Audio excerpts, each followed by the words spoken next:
선택의 십자로. 크리스찬의 길은 위기의 연속이다. 그것은 그리스도의 길이 그러했기 때문이다. 신앙은 칼날 위를 걸어가는 것과 같다고 한다. 거기서는 옆으로 눈을 팔 여유도 없고 뒤로 돌아설 기회도 없다. 그 칼날의 좌우에는 무적행의 심연이 있어 입을 벌리고 기다린다. 그러므로 신앙자는 유일한 목표인 그리스도를 향하여 일편단심 걸어가는 것뿐이다. 베드로가 예수님만 바라보며 물 위를 걸은 것과 같은 것이다. 신앙을 하나의 안심 임명책 또는 그저 즐거운 마취제로 여겨서는 안 된다. 신앙의 길은 목숨 걸고 모험하는 골고다의 길이다. 순간순간 위기가 계속된다. 우리의 생활은 자기 결정의 연속이다. 결정은 이것이냐 저것이냐의 어느 하나를 택하는 책임적인 행동이다. 그러니 마치 결정의 순간은 위기의 순간이다. 더군다나 악을 돕기 위해서는 사탄의 유혹이 나도 모르게 속삭여든다. 이런 것을 분간하여 믿음을 지킨다는 것은 쉼없는 전투태세가 아닐 수 없다. 신앙에 있어서의 위기는 창조주냐 피조물이냐의 기로에서 드러난다. 우리는 하나님의 피조물이요 나라와 권세와 영광이 다 하나님의 것이라고 고백한다.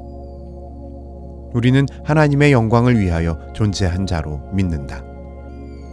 그러나 사람은 선택의 기로에 서는 때 언제나 하나님보다 자기 또는 자기와 관련된 사람이나 물건을 취한다. 지금은 진실로 창조주냐 피조물이냐의 둘 중에서 인간들이 창조주를 버리고 피조물을 택한 시대다. 하나님이 어디 있느냐? 나는 자연만을 실제로 여기고 거기 의거하련다. 하나님이 어디 있느냐? 나는 나 자신만을 믿고 노력하련다. 하나님이 어디 있느냐? 나는 사회기구를 개혁함으로 낙원을 회복하련다.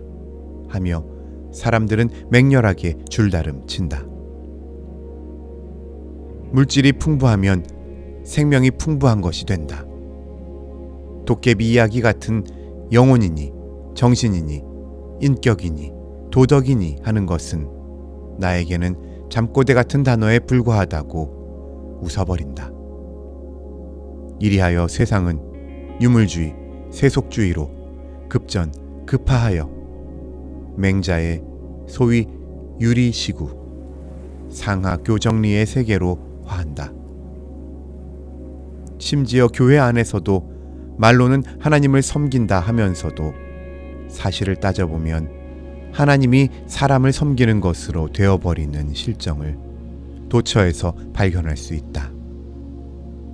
현대 교회에 있어서 교회는 두렵고 떨리는 하나님의 영광이 머무는 성별된 성소로 되어 있다는 것보다도 직업적 종교자들의 출세에 이용물이 되어 있는 느낌을 주는 경우가 많다. 그 사람은 목사로서 성공했어. 무엇 보고? 3,000명 모이는 큰 교회 목사로서 아주 유명하게 되어 있지 않나 하고 말한다. 그것은 실업계에서 무슨 큰 회사 사장이 되었거나 관계에서 무슨 장관이나 대통령이 되었다거나 하는 것과 같은 의미에서 목사가 교계에서 성공했다는 뜻이다. 목사도 그렇게 되려니까 정략이 필요하고 등치고 배 만지는 거짓 수단이 필요하고 세력자에게 잘 보이려는 의식적인 처세술이 필요하고 심지어는 잔인한 배신자도 되고 그렇게 향기롭지 못한 자금 조달 운동도 필요하게 된다. 요새 성령의 이름으로 최면수를 팔아먹고 하나님의 말씀을 상품처럼 다루며 피로 증거되는 십자가의 돌을 교리의 허수아비, 놀이객감, 안가의 유행품, 심지어는 협잡의 도구로까지 써먹는 적그리스도가 얼마나 많은가. 그리고 교회를 무슨 상사회사 지점이나 하듯이 불경건한 동기로 경영하려는 사람들은 없는가. 우리는 하나님 앞에 서 있는 인간이다. 죽을 수밖에 없는, 감히 머리를 들어 한마디 변명도 못할 죄인들이다. 하나님 앞에 선 인간이란 무이하다. 그런 인간을 하나님이 그리스도 안에서 은혜로 건져주셔서 오늘의 우리가 있다는 것이다. 사람이 어떻게 하나님 앞에서 유명할 수 있겠는가? 두려운 맘뿐이다. 둘째로서의 흔히 부딪히는 선택의 위기는 십자가냐 안전제일이냐에서 드러난다. 이 폐역하고 부패한 세대에서 참으로 진실하게 살려는 사람은 고생과 능욕과 억울함과 그리고 죽음까지라도 거의 정상적인 선물로 받는 것을 이상히 여기지 말아야 한다. 그것이 그대로 영광인 까닭이다. 공의와 사랑 때문에 핍박을 받는다면 자랑할 일이다. 아니, 자랑할 것도 이상히 여길 것도 없는 당연한 것을 당연히 당하는 것뿐이다. 십자가의 도는 십자가의 현실을 의미한다. 거기에는 더할 것도 덜할 것도 없다. 예수님이 걸어가신 그 길일 것뿐이다. 요한 후스가 예수를 진실하게 바르게 믿는 길을 깨달은 때 그는 법왕이 영도하는 교회가 그리스도의 복음적인 교회라고 볼 수 없음을 발견하고 그것을 강단에서 외쳤다. 그에게는 교권자로부터 함구령이 내렸다. 그러나 그는 여전히 외쳤다. 그에게는 민중이 따랐다.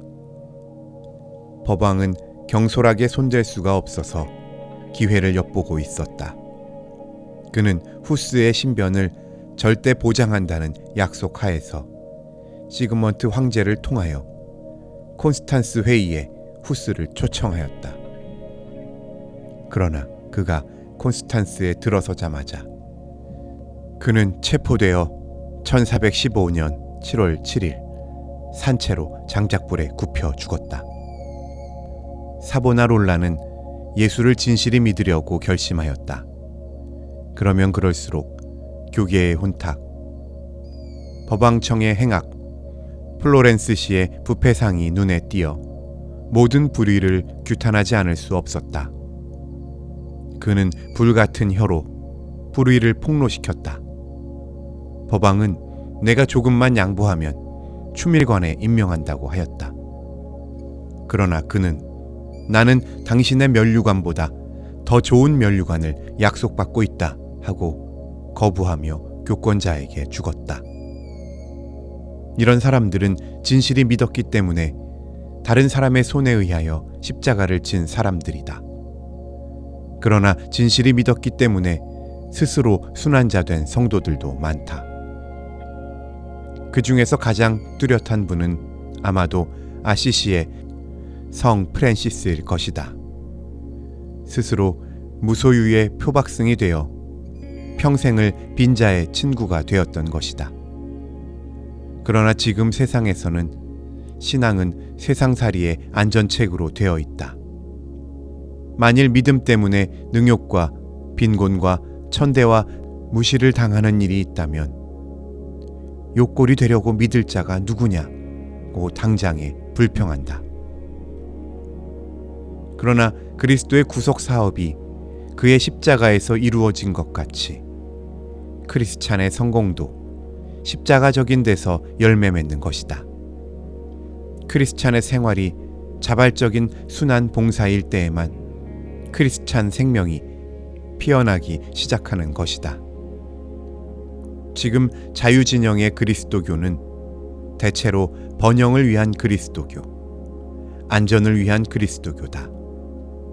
일제 말기에는 사상 선도를 위한 그리스도교, 의인을 거세시키는 그리스도교로 알려지고 있었다. 그러나 하나님은 만홀히 여김을 받지 아니한다. 그는 결코 방편으로 쓰여질 분이 아니시다. 자기를 이기고 제 십자가를 지고 나를 따르라 하고 명령하신다. 십자가는 그리스도 도의 입문이기 때문에 이 문을 통과하지 않고서 그리스도의 세계를 이해할 수 없다. 요새 직접 신비경으로 몰입함으로 말미암아 도취에서 십자가를 피하고 현실에서 도망하려는 사람들도 있으나 그 역시 십자가의 도가 아니므로 따라서 그리스도교가 될 수 없다. 그리스도교가 세속 생활의 번영과 안전을 위한 종교인 때 거기에는 강미도 없고 긴장도 경건도 없다. 그것은 자기의 세속 생활에 불편을 느낄 때에는 언제든지 그리스도를 버리고 지금까지 썼던 신앙의 탈을 벗어버릴 것이기 때문이다. 그런 신자가 1000만인이 있어도 천국은 여전히 빈집으로 남을 것이다. 바람에 나는 겨와 같아서 한번 회리바람이 불면 어디론지 날아가 버리고 마는 것이다. 우리에게는 지금 그런 신앙 태도, 즉 그리스도의 탈을 쓴 자아 신앙이 날로 당연화해가고 있다. 위기인 줄도 모르고.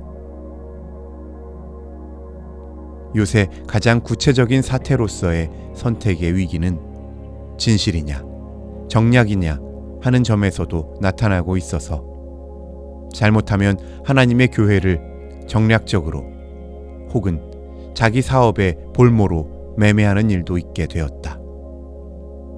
그러나 그런 것에 더 깊은 데를 따진다면 하나님이냐 돈이냐의 선택 과제에 귀일될 것이다. 우리 주님께서는 이런 점을 특별히 밝게 보셨기 때문에 분명히 말씀하셨다. 한 사람이 두 주인을 섬기지 못하나니 혹 이를 미워하며 저를 사랑하거나 혹 이를 중히 여기며 저를 경히 여기나니라. 너희가 하나님과 재물을 함께 섬기지 못하느니라 하고. 달러가 말한다. 다시 말하면 달러에 결정적인 발언권이 있다는 것이다. 하나님이 말씀하신다 하면 마이 동풍이던 사람도 달러다 하면 정신이 반짝 들어 기운낸다. 말할 수 있는 이는 하나님이 아니라 달러다 할 정도로 배금주의다. 어떤 사람이 하나님의 말씀에 순종한다는 의미에서 불의의 굴종이나 타협을 단연 거부하고 성령에 감화된 양심에 진실하여 단호한 바 있다고 하자. 그때 그의 동료 중에서 지혜 있는 이가 충고한다. 그렇게 너무 정직하면 내게 불리하다. 보조금도 안 나오고 사업비도 못 얻고 예배당도 재건 못하고 모든 연합기관에도 가입 못한다. 그리하면 불과 5년 내에 저절로 시들어버리거나 항복하거나 할 것이다 한다. 이런 예언은 달러 왕이 시킨 예언이요 하나님의 말씀은 아니다. 거기에 어느 정도 사실이 있다 셈 치더라도 그렇게 믿고 행하는 자는 달러 신자요 하나님 신자는 아니다. 하나님은 그들에게 있어서 달러의 꼭두각시다. 이런 위기에 처한 교회 지도자들 중에서는 꽤 그럴듯한 생각을 하면서도 그 강렬한 향기에 끌려서 노예같이 충실하며 양같이 순하여 이 바알의 제단 앞에 무릎을 꿇는 일이 있다. 그리고 그것을 자랑한다. 처음에는 제법 사람이 돈으로만 살 것이 아니라 하나님의 모든 말씀으로 산다고 외친다. 그러나 다음에는 사람이 하나님의 말씀으로만 살 것이 아니라 돈으로 산다고 말할 것이다. 그리고 맨 나중에는 사람은 하나님의 말씀으로 사는 것이 아니라 돈으로 산다 하고 불안 없이 고백한다. 돈이 있어야 교회도 해가지 않느냐? 돈이 있어야 신학교도 각양기관도 해가지 않느냐? 돈이 있어야 총회도 해가지 않느냐? 어디 저 찝차도 구제물자도 없는 가난뱅이들이 얼마나 오래 믿어가나 보자 하는 것이다. 여기에서 이 속일 수 없는 너무나 드러난 현실에서 신자의 신앙 태도는 애매해진다. 미온적이 된다. 어떤 경우에는 획 돌아서 배신자가 된다. 위기다. 공산주의자는 드러내놓고 각박하게 구니 도리어 결심하기 쉽다. 그러나 이런 사이비적 신자, 양의 옷을 입은 일이, 진리로 가장한 교권, 성령을 빙자한 미신 등은 풀 속에 숨은 뱀 같아서 더욱 위험하다.